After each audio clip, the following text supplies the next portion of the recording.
name is Justin Devonsky, and I'm here to talk to you about the effects of caffeine. According to a recent article in Psychiatry and Clinical Neurosciences, caffeine is consumed by over 80% of the world's population and is the most widely used psychoactive drug on the planet. With 80% of us consuming caffeine on a daily basis, I think it becomes vitally important for us to know a little bit more about what caffeine is and what it actually does to us. Caffeine is found all over and is found in many of the drinks that we consume every day, as evidenced by the slide that tells us what caffeine content are in many different drinks.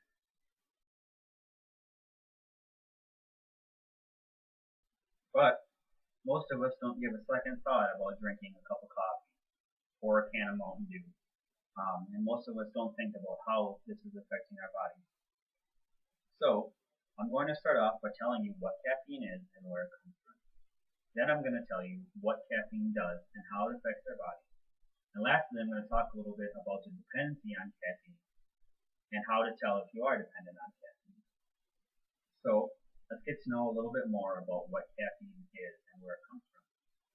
Caffeine is most commonly found in coffee beans, cocoa pods, and tea leaves. And caffeine actually is a form of pest control for these plants. Caffeine has a very bitter taste, and most animals don't want to eat these plants because of that bitter taste. It's also the same reason that caffeine is often paired with sugar when it's drank.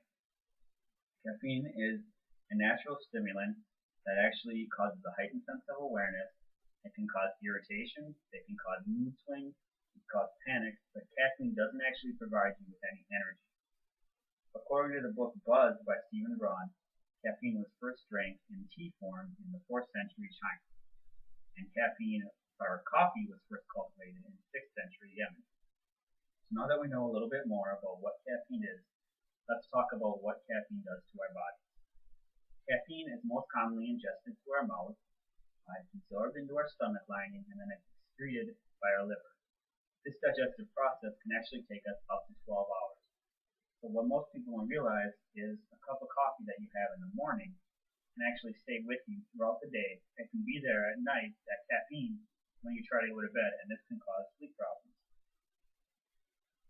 There are many different effects on many body parts, and it affects them in many different ways. According to the book Buzz, Straight Facts About the Caffeine and Alcohol Addiction, caffeine affects our heart, causes heart palpitations, it causes increased breathing in our lungs, it causes our blood vessels in our eyes to constrict, and it leads to much more stress in our lives. And stress actually leads to many other diseases such as heart disease and increased blood pressure. And there are multiple signs.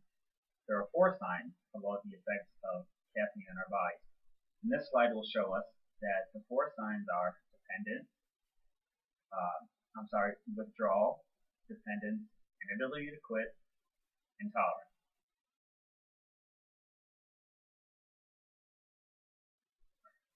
When you have a withdrawal to dependency, after you've built up that tolerance and you don't have enough caffeine, this causes headaches, nausea, vomiting, and depression.